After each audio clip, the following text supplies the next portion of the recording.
Hey everybody, we're live.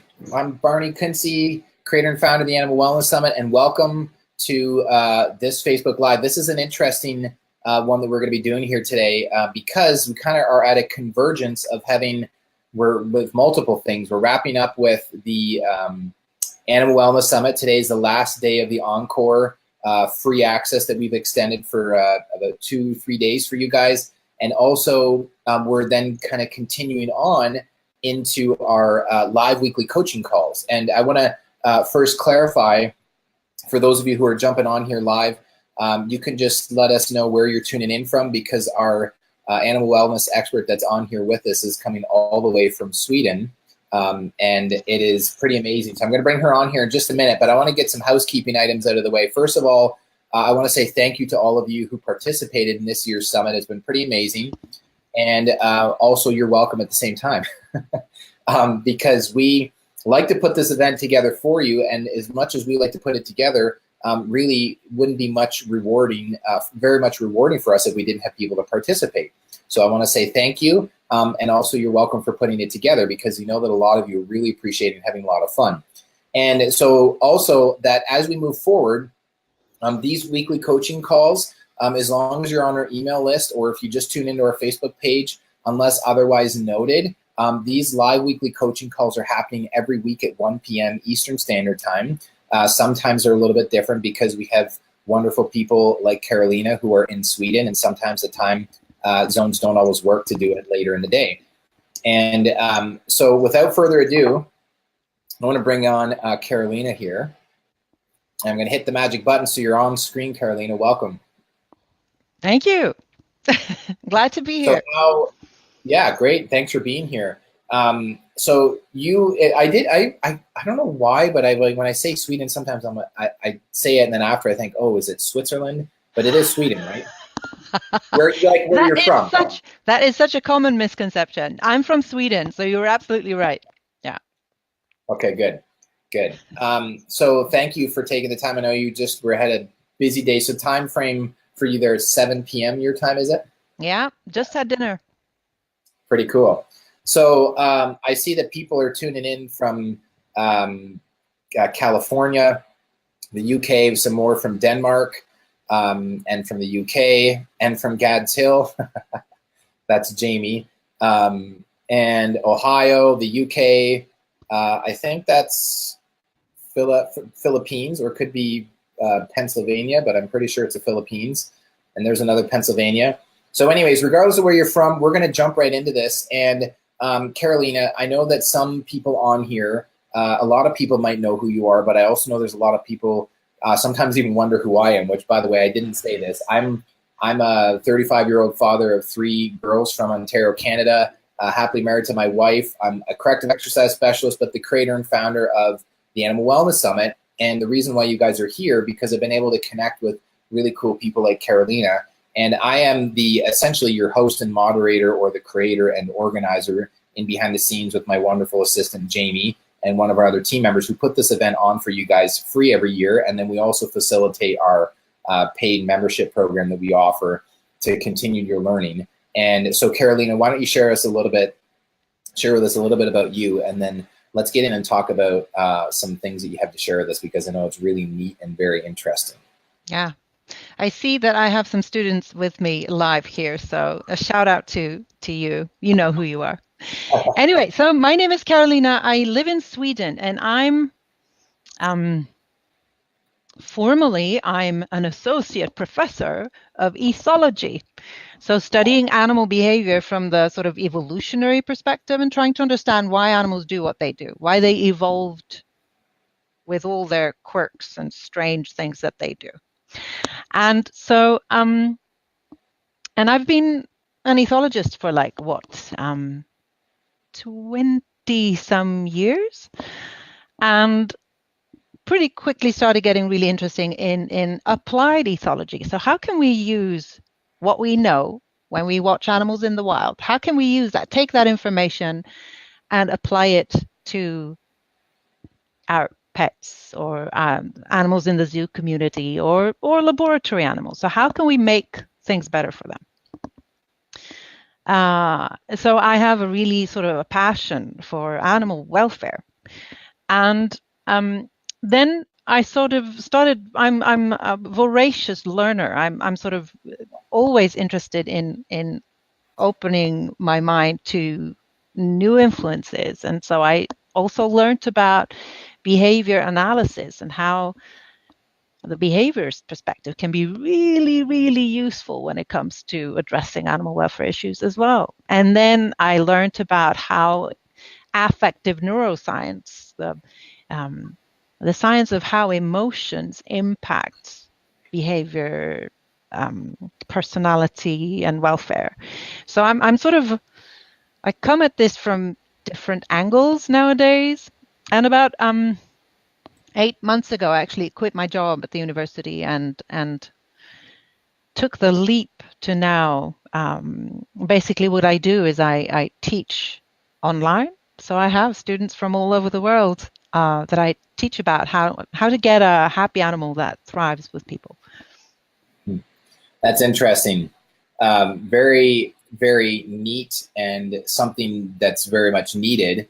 And to confirm, if I heard you correctly, you said ethologist, like ETHOLOGIST. Yes, Okay. absolutely. Ethology. Ethology. Okay.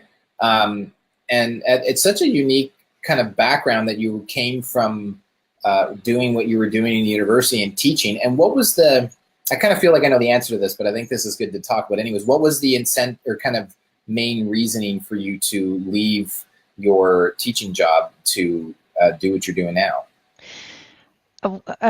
Well, one of the main reasons what we're doing right now is that we're sitting down using modern technology to talk about something that I'm really passionate about.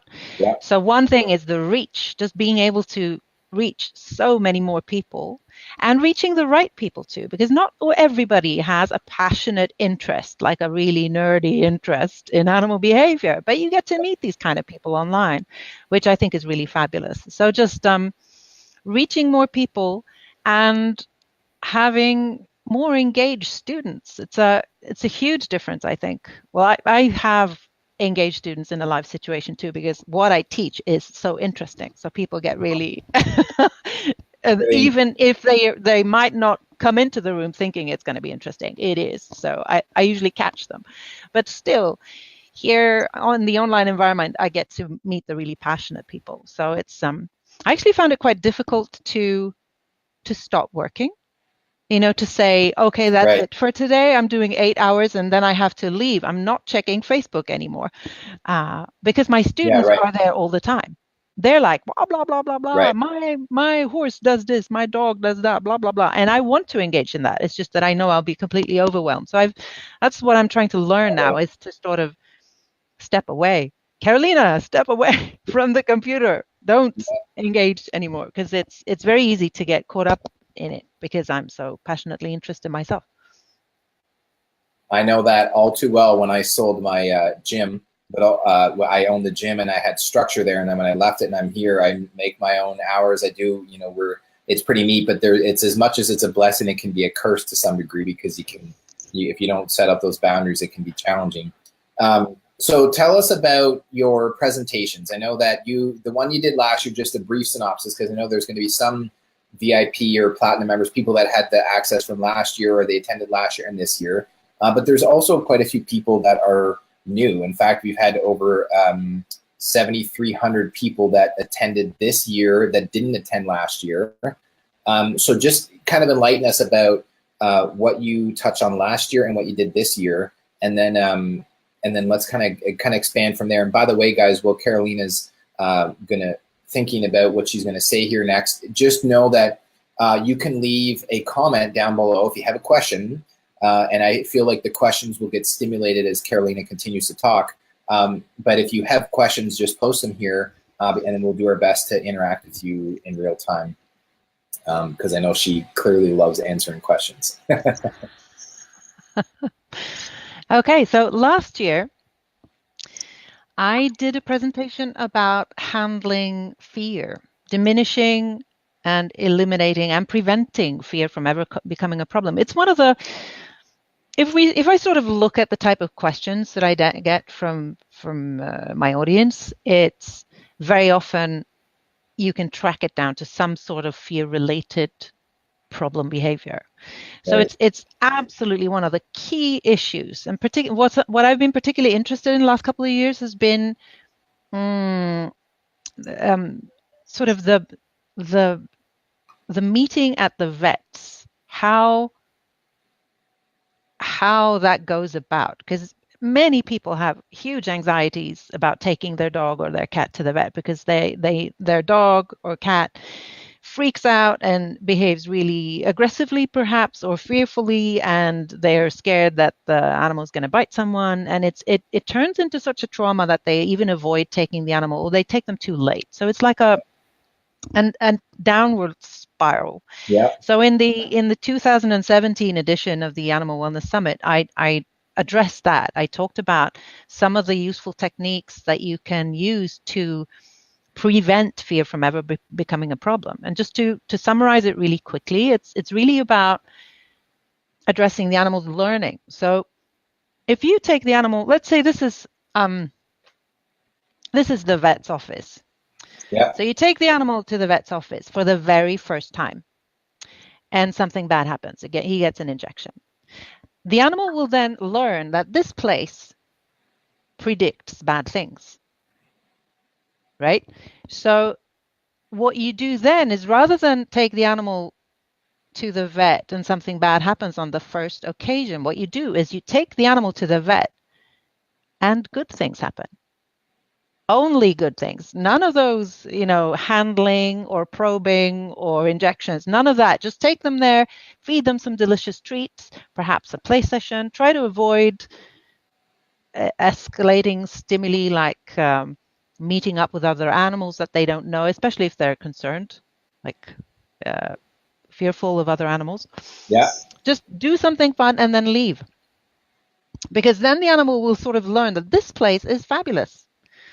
And it's just that importance of that very first encounter is so hugely important in animal learning, is that whenever they encounter something new, they tend to categorize it. So in their mind, it turns, good, bad, or neutral. Can I eat it? Will it eat me? Or is it neutral? And they'll file that information away. And so the next time you return there, the animal will go, oh, this was a good place, or, oh, this is a really scary place. So and the technical term for that is latent inhibition. So that when you learn this, it actually inhibits later fear learning. So if on the second visit you need to do something that's scary for the animal, it will become less fearful of this place than if the scary thing had happened on that first visit. Right. So that's I think one of the key learning points from that first summit that I did. I also talk about a technique called systematic desensitization and counter conditioning. And I know that's a mouthful if you're unfamiliar with this type of terminology. Yeah. Sorry, I have this a bit too close perhaps.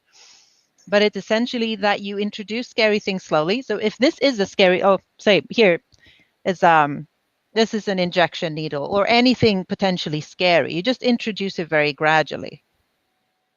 So you don't just go, but very gradually introduce it. And you watch the animal, so you make sure that the animal is always under threshold, so you don't see any fearful behavior from the animal. And ideally, the animal should be able to approach the thing by themselves. So the animal controls this distance. That makes it a lot less fearful than if you control that distance. Right. And also, if this thing becomes a predictor of good things, that's a counter conditioning part, is that you show the thing and then you give the animal a treat. And then you show the thing and you give the animal a treat. And you show the thing, you give the animal a treat. So the thing becomes a treat predictor. So again, the animal learns that this thing isn't scary at all. It's a treat predictor. Whenever this thing comes along, I get treats. Yeah. And so, I think that's what sort of wraps up what I spoke about in the 2017 summit. Yeah, that, and let me jump on here come back in here for a second. So It interests me with my training and background in corrective exercise in the human world, but also in my superficial studies in neurology and biology, and just the very basics of just understanding the essentials and the mechanics of how we're wired. So as you were talking, I was thinking that it reminds me of a concept called a motor engram.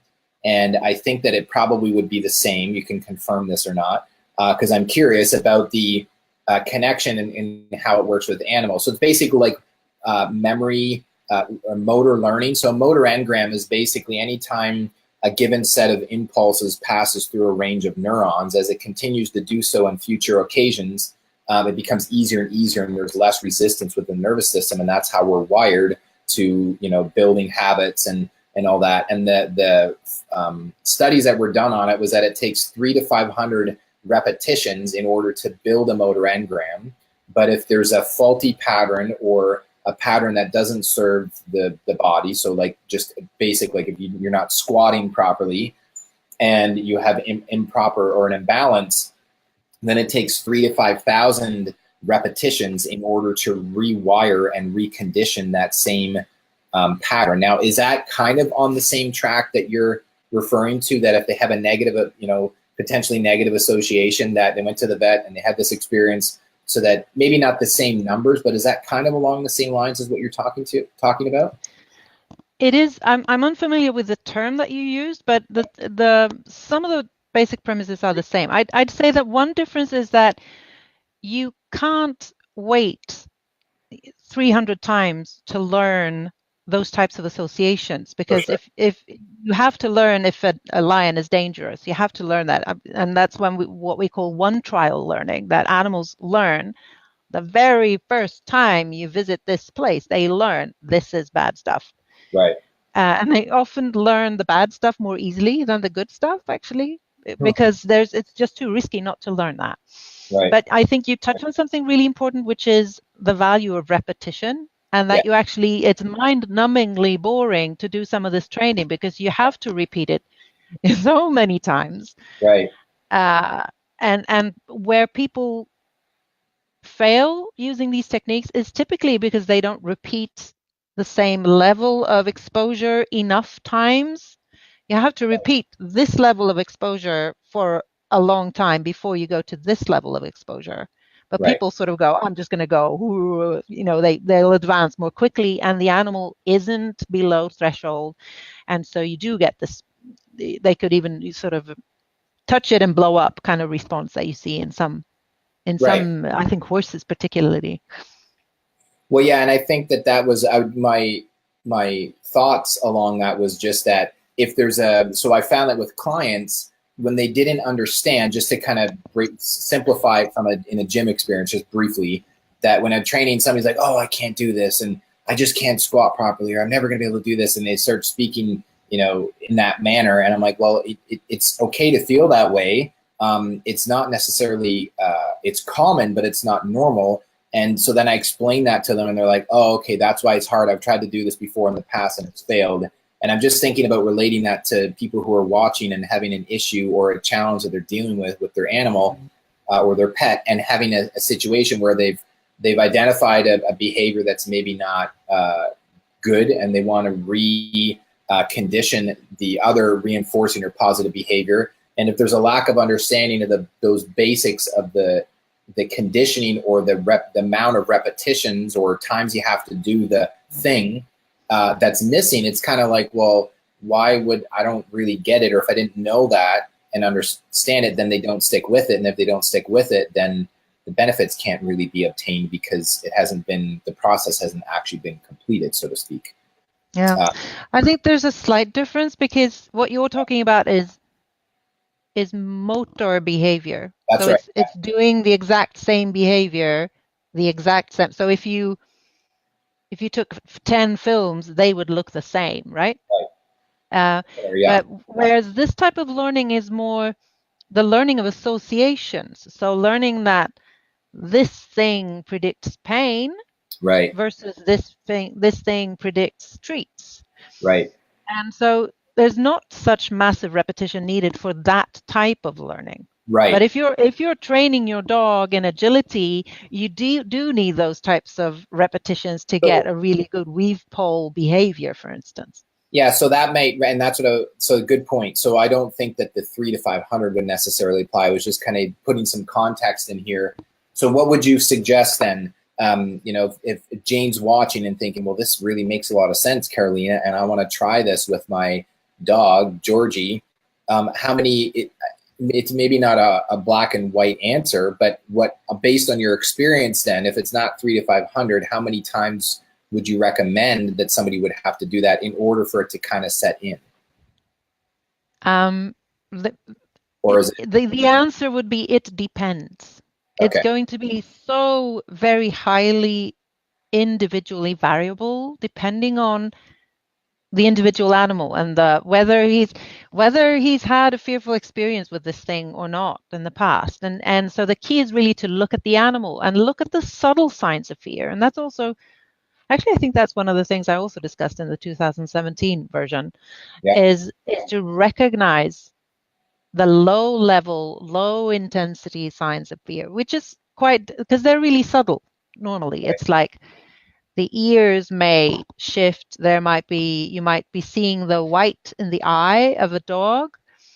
Cats' pupils typically tend to get larger, so it's like very very individual or very species specific which Right. types of behaviors are shown. But just these very subtle signs of fear typically come before the aggression or the hissing or the more, when the animal starts getting more aroused. And you don't want that. You don't even want those subtle signs of fear. You want the animal to be relaxed in the presence of the thing.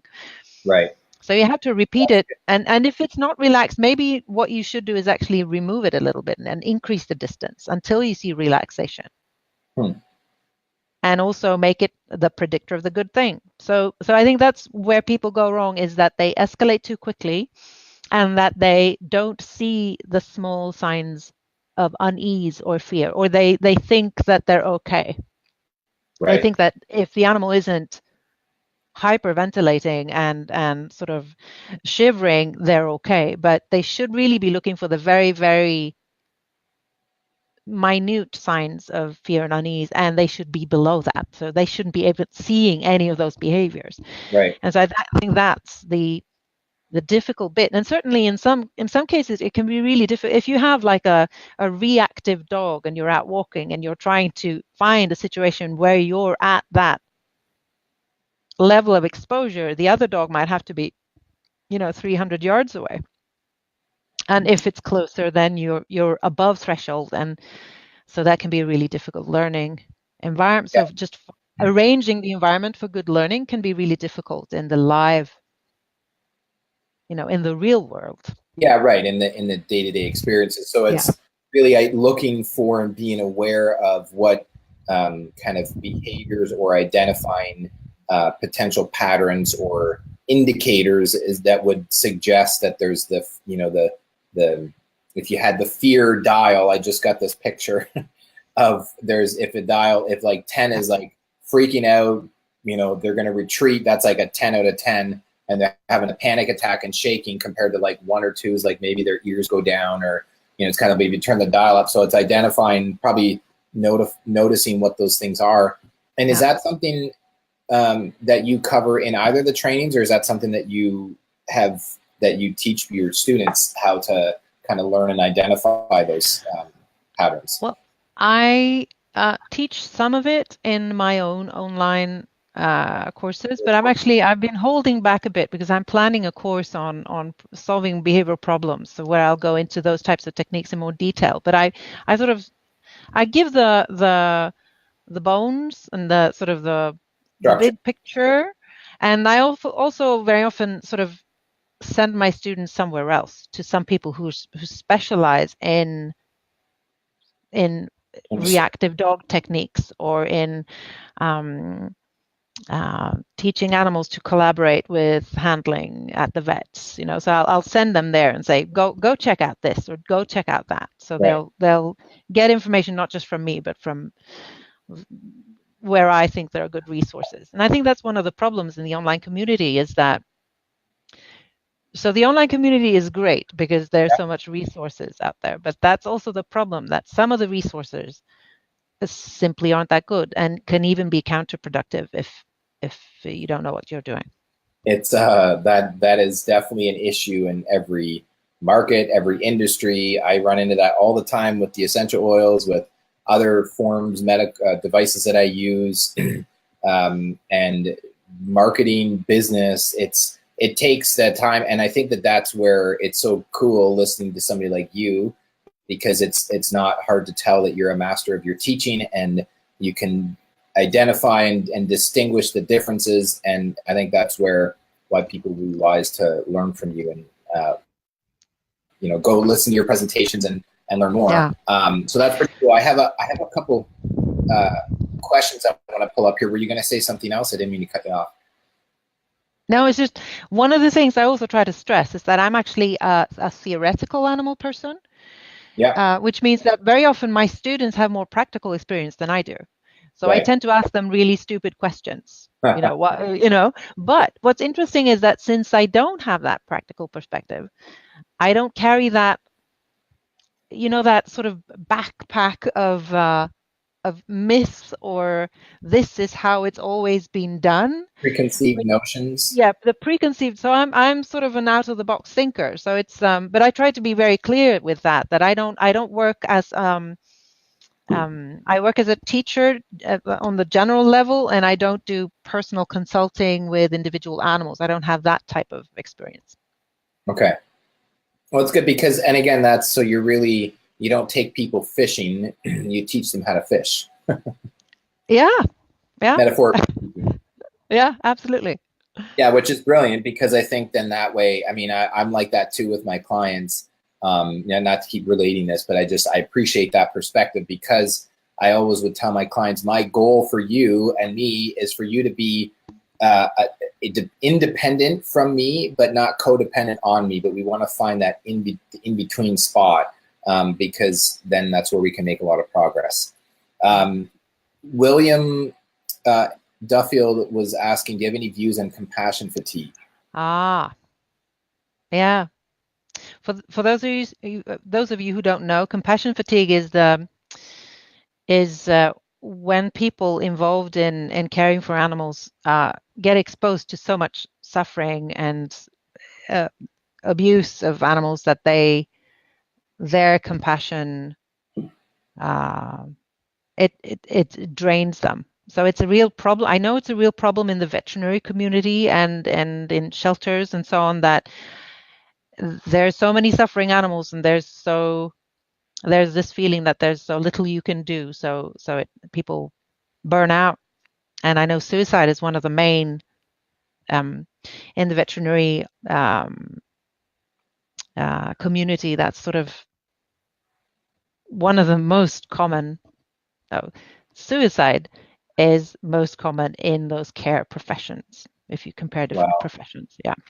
So it's really, and I know that one reason I left academia was also that I started getting a bit my protection against that was to become a bit detached, and I didn't want that. So I also left in order not to retach myself again. But I definitely know it can be a problem. I don't have a good solution for you, William, but I think it's important to sort of cherish what you can do for the ones that you do help, and then take care of yourself and not feel bad about the ones you can't help. Yeah, that's good. I agree. I think just to keep yourself kind of, I'm off the screen again, just kind of charged up and try to let some of it go, to process it, because it can weigh you down. And there's the old saying that you cannot give what you do not have. And so if the cup is empty, you can't give much. Yeah. And also one strategy I found was to use your energy where it has effect. So rather than banging your head against the wall with something that you can't change, use your energy where you see that you're making changes. Right. Yeah. Yeah, that's great. This one from Jane. She put this up earlier when you were talking about the latent. Latent inhibition. Yeah, I think so. Yeah. Is that Yeah. similar? Absolutely. I mean, this type of learning is extremely, I mean, it's ubiquitous in the animal kingdom, and we're animals too. So basically, and everything I say today, you can just exchange the word dog or cat for human. So absolutely, yeah. Yeah, I agree. Okay. This one, you can see the comments when I pull them up, right? Yeah. Yes. Okay. You can see this one. I'll let you read it and then share your thoughts on it. Desensitizing. Yeah. So this is the cat that is frightened of going in the car, and so there's like a whole range of things that can be done. One thing could be that it's car sickness, so that she actually feels nauseous, and your vet could perhaps help with that. Another thing is the different stimuli coming in to her. So maybe just covering the cage would help. So at least she doesn't get to see everything moving. So just reducing the number of incoming stimuli. And also there's this pheromone that they discovered. It's an interesting story when they discovered it, because it was a bunch of ethologists that were trying to eliminate cats were peeing on furniture. And so they noticed that they didn't pee in their central territory, and that they marked their central territory with their scent glands up here in the face. So they collected some of those scents and they put them on stuff, and they noticed that the animals stopped peeing there. So it's like, oh, it's an anti-pee pheromone. But the more they researched it, then the more they realized that not only is it an anti-pee pheromone, but it's also a I feel safe pheromone. It's this is my home territory, and it's called Feliway. And so that's something that you could try to have in that surrounding. So it's sort of diffused with Feliway in the car or in the crate, which makes the animal feel more at home in that type of situation. That's pretty interesting. Is that, you said diffused? What do you mean? Can you explain that a little bit more? Like it's not. Well, it's you can put it like on a handkerchief. And if I'm not mistaken, it's like I think there's like an alcohol that needs to evaporate, and then the cat can just be close to it. But you can also put it in the it's a diffuser that you put in your wall. Okay. And so it diffuses over a few months, I think. And it's a good thing when you're getting a cat or when you're getting a new cat, so that that environment is cued as safe. And it's used in many veterinary places right now. And there's another pheromone for dogs that does the same for dogs. And interestingly, they don't interfere with one another. So you can have both the dog one and the cat one in the same veterinary clinic, and it will work on both species. Wow. So that's pretty interesting. Yeah, well, hopefully that helps, Colette. And this one, I think there's a question here. It's a pretty big one. It's going to completely cover us from the screen, but I'll give you a second to read it. I think the first one is the association with a more exciting behavior is the same as fearful, and then I think she goes on to explain a little bit further for some context here. I was reading it while you were talking about one of the other ones.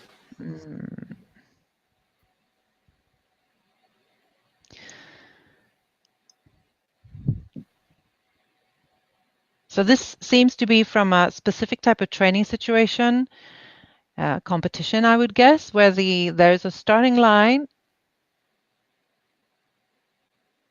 Yeah. And it's allowed.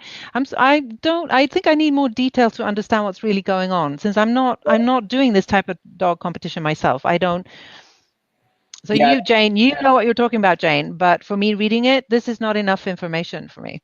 I think the first one, if you just read the first sentence, I think the main question is the association of more exciting behavior the same as fearful?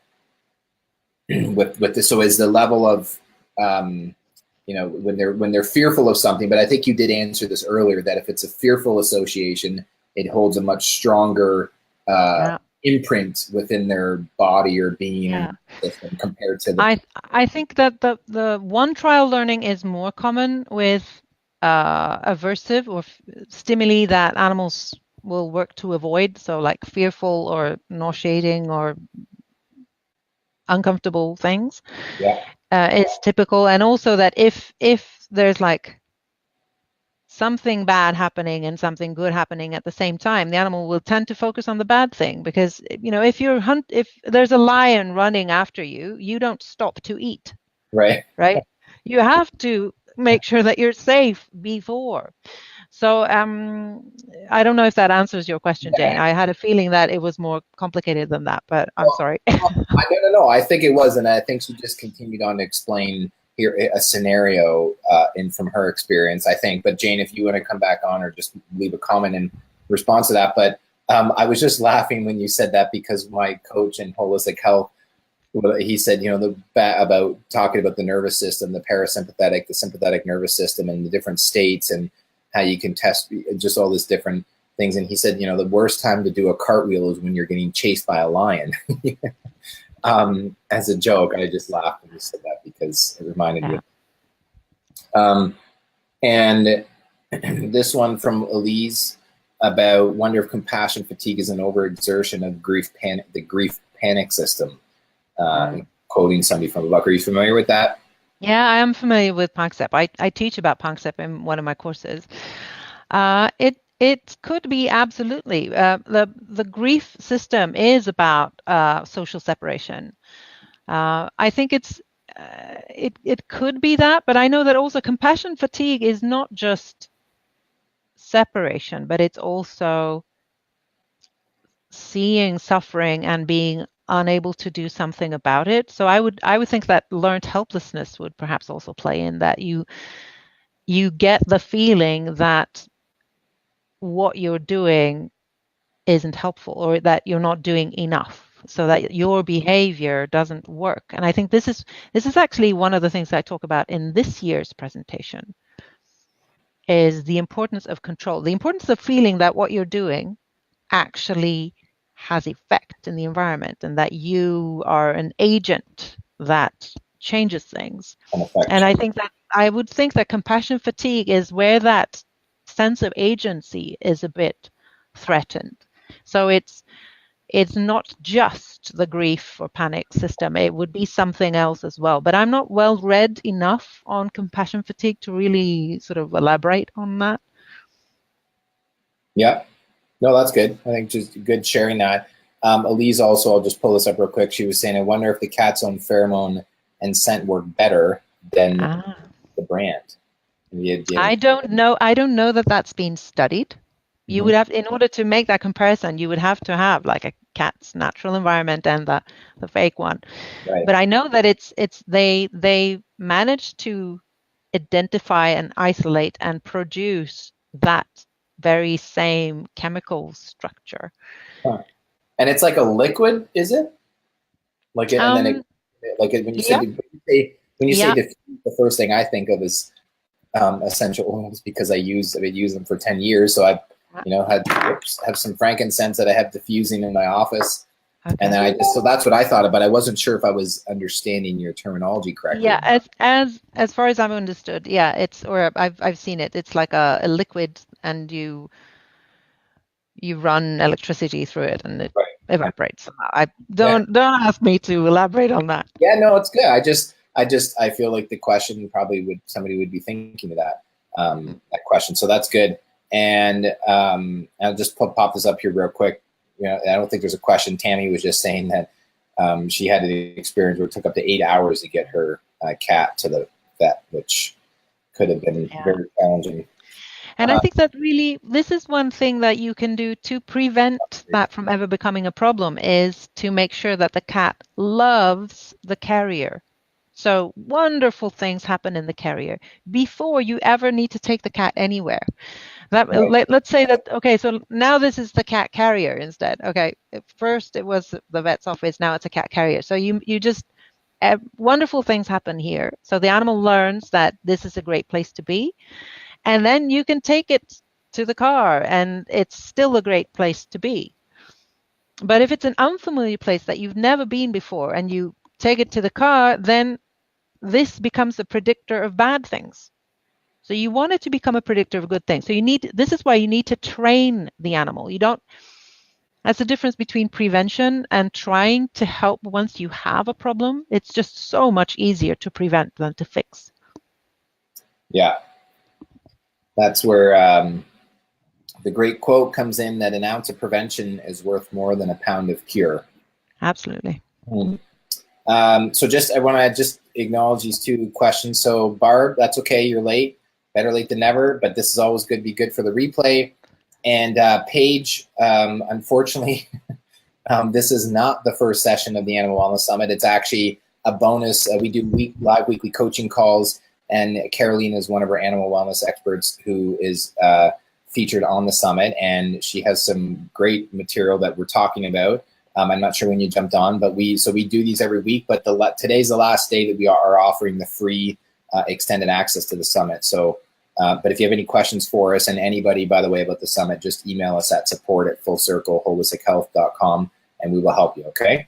So I just wanted to make sure, try not to leave anybody out here. Sometimes it's a challenge depending when the comments come flying in. So this one from William, Karolina, if you want to read that and then share your comments. The fear stages that dogs experience. How many are there and when do they occur? Well, I'm sure that depending on who you ask, they'll say that there's X number of fear stages. For me, it would be interesting to look at when the thresholds from happy content to slightly attentive to the environment. So there's this like threshold from when the animal goes from just going, everything is fine, to, there's something that I need to pay attention to. And then gradually that could go really quickly to the next level, which is some type of warning signal that tells you that things, so it's another threshold, that behavior changes, and you'll see the animal going into some type of, and again, it's not just dogs, it's any type of animal will at some point, especially when they're cornered, there's no option of fleeing. They might switch into, we spoke about the core emotions before, about this grief and panic from Panksepp, and he also separates the fear from rage, which is when animals become dangerous. Right.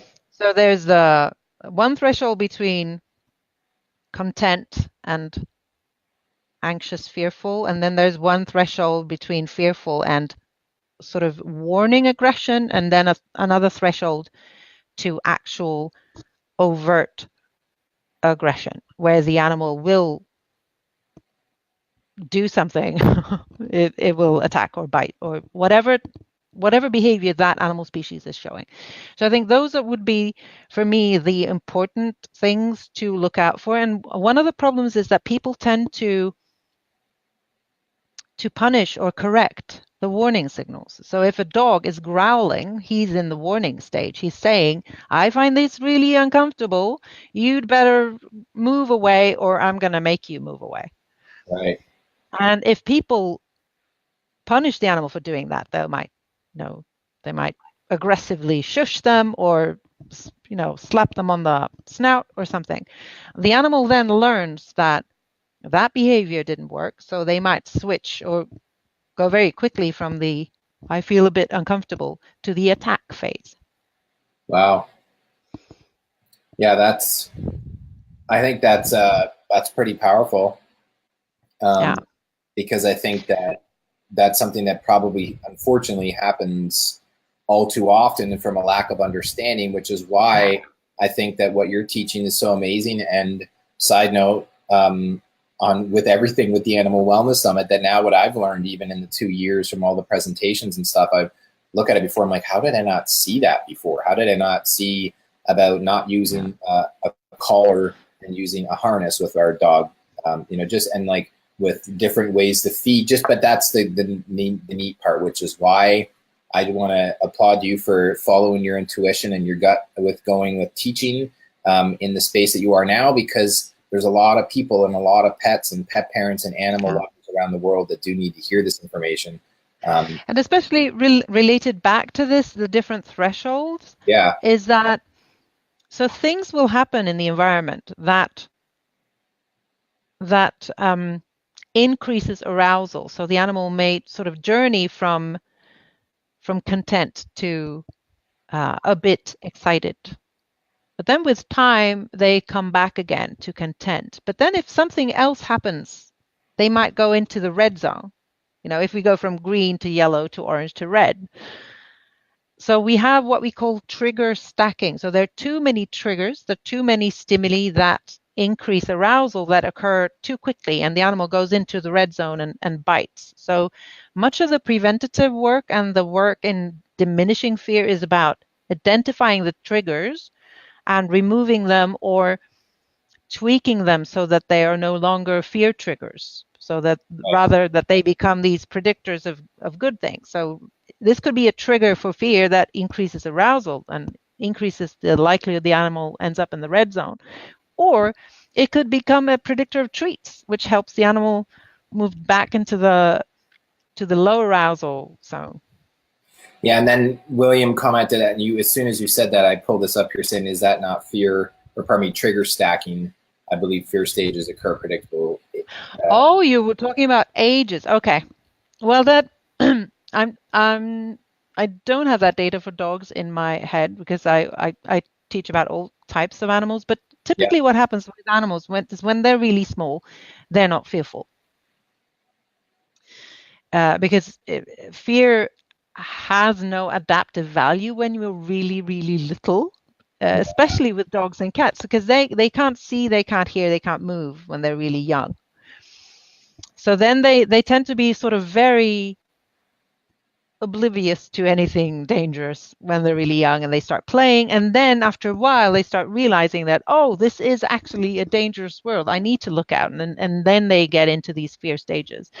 I wouldn't know at what time that occurs for dogs. Actually, it's not part of my teaching, but I know that if you then can help the animal learn that things are safe before that fear period starts, the animal will then tick them off as being safe. So like men with beards, children, vacuum cleaners, the dishwasher, just any bicycles, anything that the animal is going to encounter as an adult, if you introduce that, and very slowly, don't just flood the animal with it when they're young, but introduce that before these fear periods start. And I believe that in dogs they're like 2, but I'm not sure.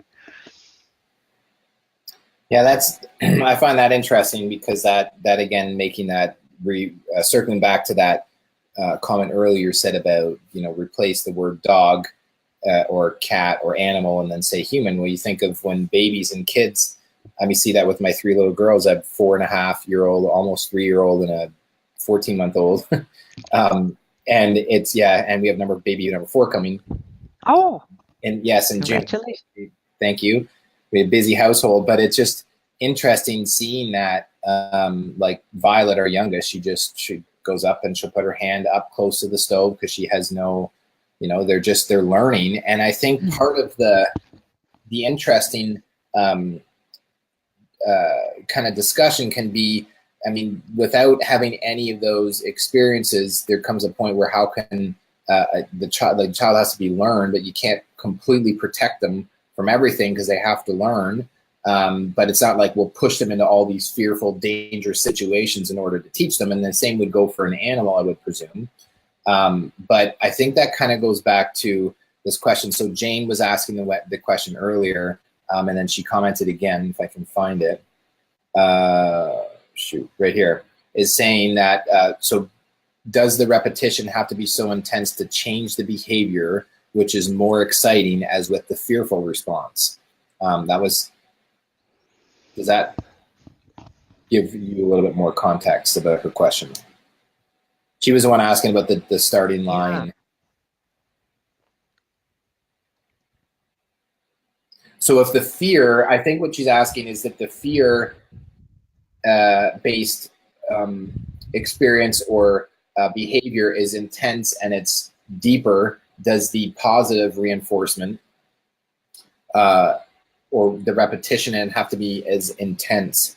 I think I feel like I understand her. I'm not sure if I'm describing it properly. I think you might be describing it right. So I guess that what she's asking is that if the animal is really fearful, can you, by providing something really fabulous, help change that emotional state? And I would say that the answer is typically, most commonly, no, that you would have to reduce the fear first. So the animal, it's like if you're running from the lion, it doesn't matter how delicious the, it's like, oh, here's chocolate, or here's like a, I don't know, Nutella crepe, which is one of my personal favorites. It wouldn't matter if you have a Nutella crepe if there's something really scary going on. So I would think you need to reduce arousal first. So if the animal is really aroused and fearful, you need to reduce that arousal first before you can sort of access the learning mind also, because we know that that high arousal makes animals and people stupid. That's why all the emergency doors should open out. So if there's a fire, people become so fearful that they become stupid and they can't solve the problem of opening a door towards, pressing the handle and opening it towards themselves. It's too difficult when you're really, really fearful. So that's not a good learning state of mind to be in. You need to reduce that fear. You need to reduce arousal before the animal is then capable of learning again. Right. That makes sense. And the sympathetic, when it's in the fearful state, the animals then, from the human standpoint, when the body goes into sympathetic, when the body's more in the sympathetic nervous system, the blood is shunted out from the organs and can sometimes be drained away from the brain. So there's less oxygen and blood flow to the brain, and then it decreases. That's why you don't want to be in a sympathetic state all the time, but it serves the purpose, obviously, or we wouldn't be wired with it. Yeah. Okay, this one, I think this is going to be a good one. I'm going to give you a second to read this. Elise was asking. Mm-hmm. I read it before I pulled it up here, but I don't really have the experience that you do. Okay. So if you leave that up for a while, so I can come back to it, because it contains several parts. So first of all, Elise is mentioning yet another of these core emotion that Panksepp identified, the seeking system, which is about curiosity and exploration, and it's really governed by dopamine in the brain. And so she's saying that with dogs who obsessively chase lasers, the best way to end the game is with a laser on a pile of treats. So you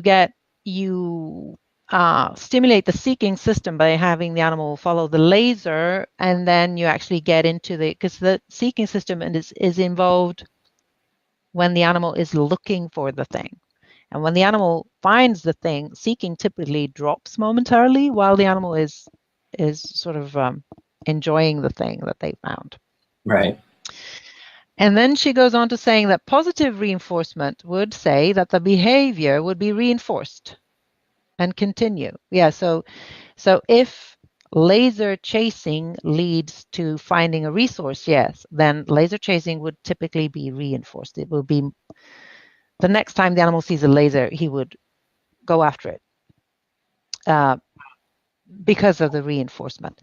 But it could still be that the animal still goes after the laser, even though there's no reinforcement at the end, because it's a sudden moving stimulus that triggers seeking in and of itself. So how does one distinguish situations where in satisfaction and the dog achieves their goal is more effective than operant conditioning? So here, this is where I'm a bit confused, I think, because operant conditioning is essentially that behavior works, that behaviors have desired outcomes. So that is achieving that is getting the thing. And Yeah. so I'm not sure I understand that last part of your comment, at least. Well, but you provided great context there. That was great because I didn't quite understand it, but then that makes a lot of sense. So two other questions I want to pull up here as we're coming in close to the landing here for today, or for you for tonight. On a side note, William said, "Thank you so much. Two brilliant minds in my home tonight, giving up your time freely. Sincere best wishes." I don't know if he's referring to me and or you.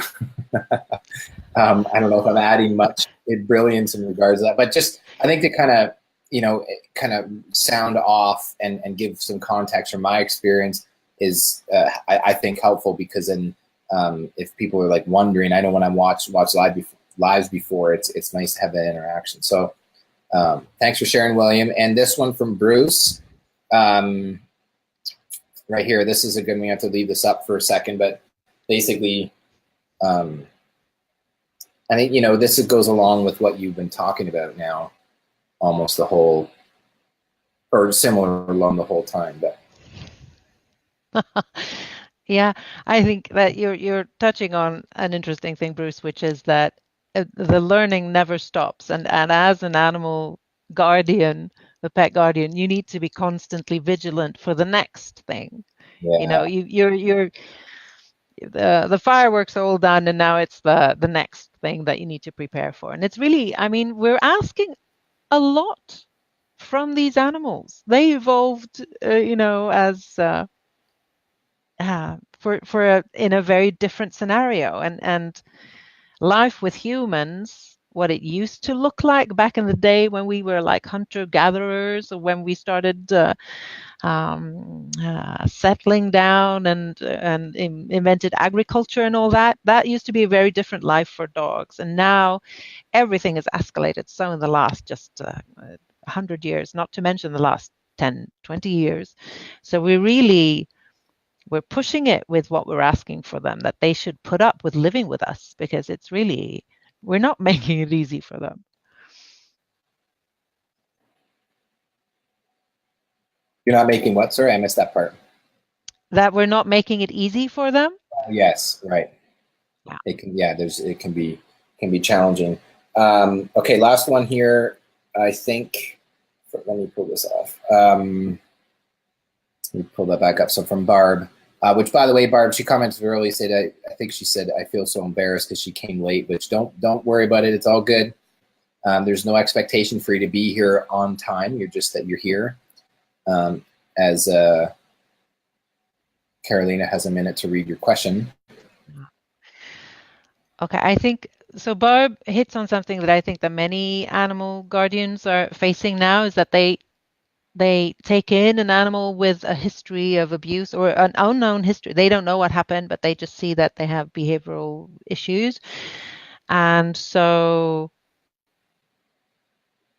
it seems this, I'm assuming it's a dog, but he rolls over in his back or slinking to the next place. And she tries to ignore that and call him to come.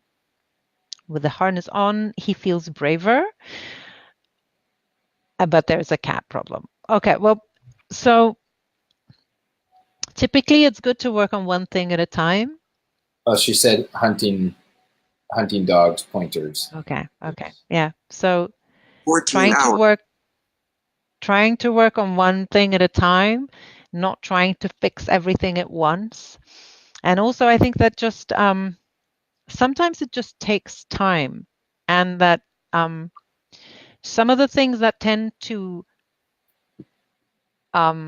increase confidence in animals is opportunities to play and doing play games. And I know that with dogs, scent work, nose work, and I know that there's several presentations in this year's Animal Wellness Summit about nose work, and that being a great tool to help ground dogs particularly. Yeah, that's good. Pull this off here. That's great. Yeah, sometimes if I sound like I'm out to lunch, it's because I'm reading the comments and then trying to make sure you always look good and then pull up the screen at the right time. So this, okay, I think this is the last one. I know I bet somebody that pointed out in the call, like, you said last comment like 5 times. And then I want you to share, Karolina, before we let you go, your website where people can find out more about you if they want to take your courses and learn, because I know you have some great stuff that you're working on, so people have a sense that people are definitely going to want to stay tuned in. And then some things that we have in the plans for 2019 as well. So this one from Elise, this is in response to that other one question about the where is it? The seeking system, I think. So I think this is great. Getting clarity on this. So she's asking in the context of arousal. If we satisfy the dog's arousal and it stops the behavior instead of reinforcing it, should we use that approach? I feel this is more in tune with the dog's need and shows that we're listening. I don't quite. So the context is this an unwanted behavior that you want to stop, or is it a desired behavior that you want more of? What is the intention? I think this is a conversation we need to have. It's really weird to be reading questions and not knowing more about the context. I'm sorry, Elise, I can't do better right now. So yeah, I think that's good though. I mean, I think to give. We do, just so everybody knows, and everybody's been very gracious with your comments, which we appreciated. Just saying, I'll just pull this up here. I'm just saying thank you to both. So I got a little bit of credit there, but it's all about Karolina for sure. I'm just your host. Much appreciated. Thank you both.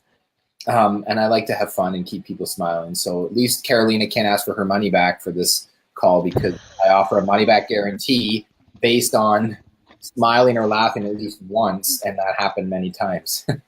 But she did say that it was undesirable behaviors. And but I think that this is important, guys, just to comment on this, that Karolina, can you clarify for everybody, are you available for, like, if Elise has more questions or people want to, like, because I know some of the presenters do, they do one-on-one coaching, consulting, they have training programs.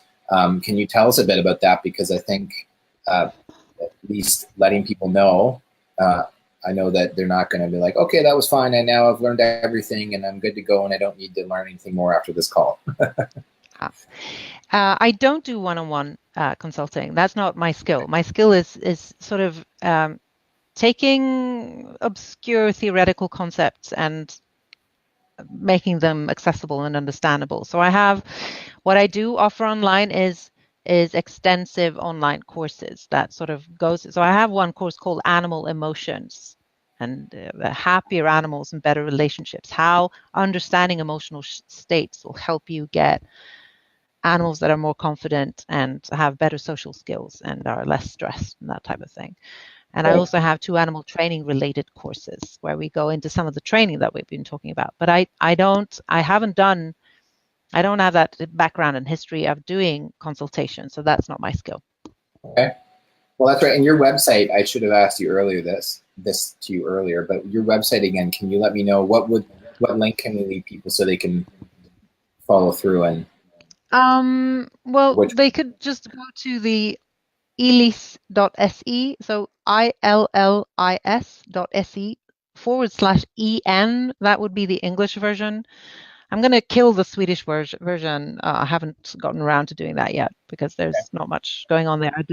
Everything I do is in English nowadays. Okay. Yeah. You'll find a blog there and some, and actually with the Animal Wellness Summit, I actually sell one of my short courses, which is like a 45-minute course. It's 50% off if you go to the related page for that. Do you remember what that one is? Oh, yeah, I think it's I have it here. AWS/visitors. Yeah, here. But maybe you can put it in the comments. In the comments here. I see. William says, "What mood is Willis in?" Yeah, I've been running like a a little experiment over at my Facebook site because Yeah. I had a new mascot made, and I had him made in different emotional states. So I have people voting right now about what emotional state he's in. That's really fun.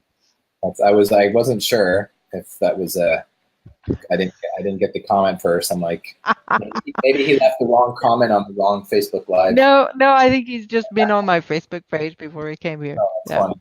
Well, there's the website. Can you confirm for me that that's right? It looks right. Yeah, I checked the site and the page goes to Yeah, AWS visitors. yeah, yeah, yeah. Yes, that's it. That's great. Yeah, so that's awesome. And this here, let me pull this up for you. You've got some right here. I'm going to pull this up. So Elise is one of your students, it looks like. She's taking one of your courses. So I've taken one of Karolina's classes, Great Information About the Animal Emotions. And we have a second and a third from Jane and from Sarah. So that's pretty awesome. That's what we call great customer reviews. And it's when they're unsolicited, they're the best. And the best form, as we all know, with you guys with our Animal Wellness Summit, the best thing you can do for us really is just keep spreading the word. We're here to serve you guys and all the people who are involved, as in the presenters, of course, like Karolina, graciously, they spend a lot of time putting these presentations together. And, we put it together so that it's for free, so that anybody and everybody can access it during the 2-week period. And then we also do have a membership program called our VIP and Platinum program, where you can join and stay with us throughout the whole year for learning. And I don't know, Karolina, if you have heard about our live event that we're going to be doing in 2019. Did you hear about that? Yeah, I heard about that. Interesting. Yeah, you might be getting a call from us to come and join and be one of the presenters. I don't know if you'd be interested in coming to Canada or not. Absolutely. Look, well, we can discuss the details about that. It sort of depends on other things, but yeah. Yeah. Well, and I just want to share this with you all who are still on and going to watch this as a replay, because Karolina and all the presenters do this great. They contribute the content for free in exchange for exposure to get their work out to reach people like you guys in need. And then the people like those of you who decide to join one of our paid programs or buy one of our flash drives or digital downloads, it allows us to continue to keep offering this for free. So if that resonates with you, I encourage you to go. I will leave a link for you guys if you want to go check it out. We have enrollment open for another few days. But I also want to say that we have designed things. In the past, we used to just offer like the flash drives and then the digital downloads. And then the biggest question we were getting was people like, well, like we want more, like that's great, but then I still have questions. And what about ongoing support and training? So that's why we're doing these weekly coaching calls. They used to be reserved for just the VIPs, but now they're getting monthly mini master classes in exchange. And side note, Karolina, I'll contact you after and we'll talk about it, because I think you put your hand up for being one of the presenters for that. And so those are coming down the pipeline. For the VIPs, they're free, and everybody else, you can just buy them. They'll be like mini courses. But then the next thing was we've had probably about 37 requests in the past year. It's not a massive number, but enough to show that there's interest in doing a live event. And so just like I feel like, we're getting we gained a lot of ground in this short little call, Karolina, but I feel like when we do some of this stuff live, it takes it to a whole new level, right? Would you agree with the work that you do, that there's kind of some, maybe limitations with doing that? There's pros and cons, of course, of teaching live and online, but what are your thoughts on that as we kind of come in for the close here about doing some training and doing it kind of more so live? Yeah, it has different pros and cons. And I was a bit concerned when I started teaching online, thinking it would be really impersonal but I teach online in a completely different way than I do live.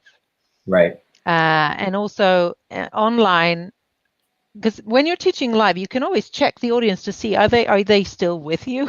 Do you need to understand? Do you need to explain something? Do they understand what you're saying? When you're teaching online, you have no way of knowing that unless you ask for feedback. So I do ask for a lot of feedback, and I also teach online in I do micro learning. So my videos are like between 2 and 8 minutes long.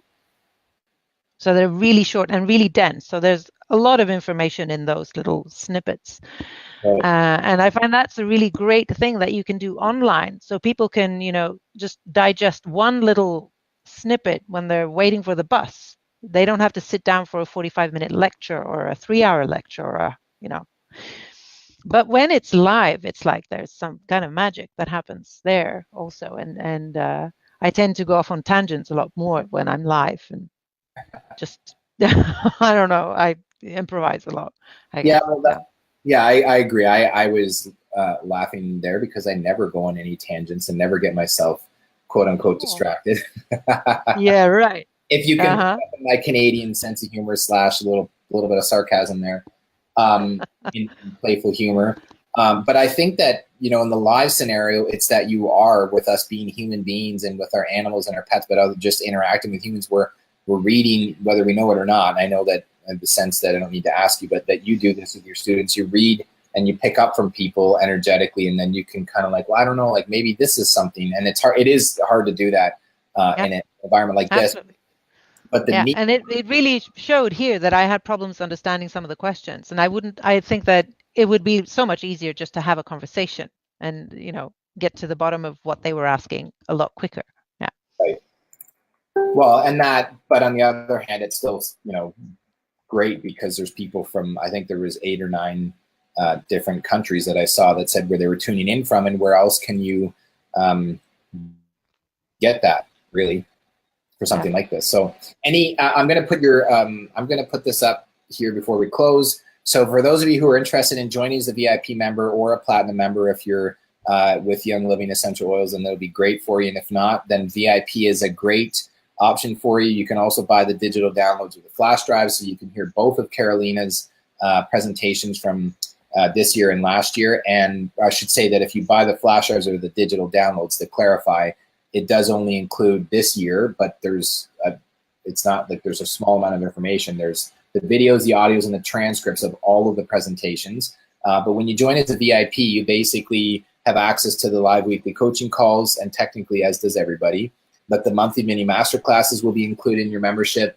And then you get access to the 2017 and 2018 library on our app that we have on your phone. So as Karolina said, when you're out and about, and we get made fun of by our American friends saying, "Oh, are you going out and about?" with our Canadian accent. That when you're out and about, you can use that and listen to Karolina and all the other presenters when you're, walking the dog or doing the dishes or folding the laundry or mowing the lawn, whatever you're doing. And then these coaching calls are also recorded and made available. And then the presenters, I don't know, with Karolina, with your work, that's one of the comments of the presenters, that it's been great. It's been very rewarding for them to have an audience or people that are just very interested in wanting to learn. And it's like a great connection or a relationship, because there's as many people out there looking for what you're doing, and you're like, I'm looking for people who want to hear what I have to share. And then we, as in the Animal Wellness Summit, we're kind of in the middle, kind of joining and making that connection happen. So that's the VIP membership, and I want to put Karolina's website up there again. You can click through it. Go, if you find any of this interesting, please do yourself and her a big favor, but more so you, for your learning, and go purchase that course. And any last final words of wisdom that you'd like to share with us beyond that what you've shared today, Karolina, as we close? Well, I think I'd just like to take the opportunity of thanking you, Barney, for putting this together. I know it's a ton of work that goes into this type of thing, and I think you really nailed it. And it's been really interesting also for me as a sort of classically schooled scientist to have. I'm sort of a bit skeptical about all this woo-woo, and to see and learn what people are actually doing, and it actually caused me to go on and look for some of the. What's interesting is that there's a lot of scientific evidence coming out now.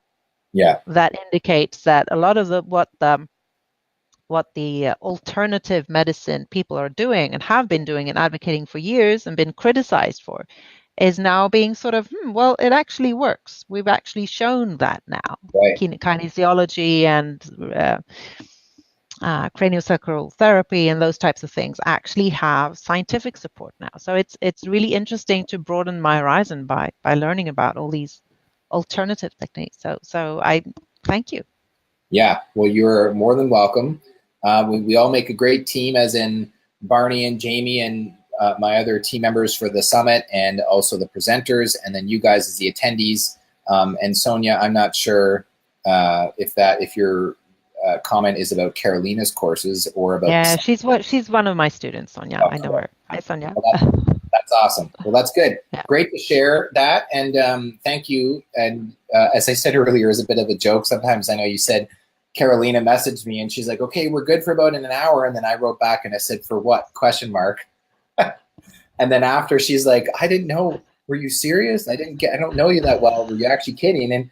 And I successfully accomplished mine. Because sometimes I just like to have fun, and I think I accomplished that. But when I said earlier about in the call saying thank you for attending to you all, Karolina included as the presenters and all you attendees, but also you're welcome. And this is why, because this is where lives could be changed, and we're in this together. You know, it's not about me, it's not about Karolina, it's not about any of us, it's about all of us together, and that's how I make a good fit. So thank you again for your time and energy, Karolina, and all of those of you who could participate live, and we'll see you next week. So next week, it'll be 1 o'clock Eastern time on Wednesday, and you can catch the replays on our Facebook page. If you're not a Facebooker, you can get it on YouTube. If you're not a YouTube, get it on our website. We're going to be making that more available so that all those coaching calls are available as a replays. And then please go and check out Karolina's courses and her website. I think that you'll be glad that you did. So I'm going to be tuning off here. So thanks again, Karolina. And we'll talk to you guys on the next call, okay? Absolutely. Have a great day or a good night, I guess, right before you get ready to go to bed.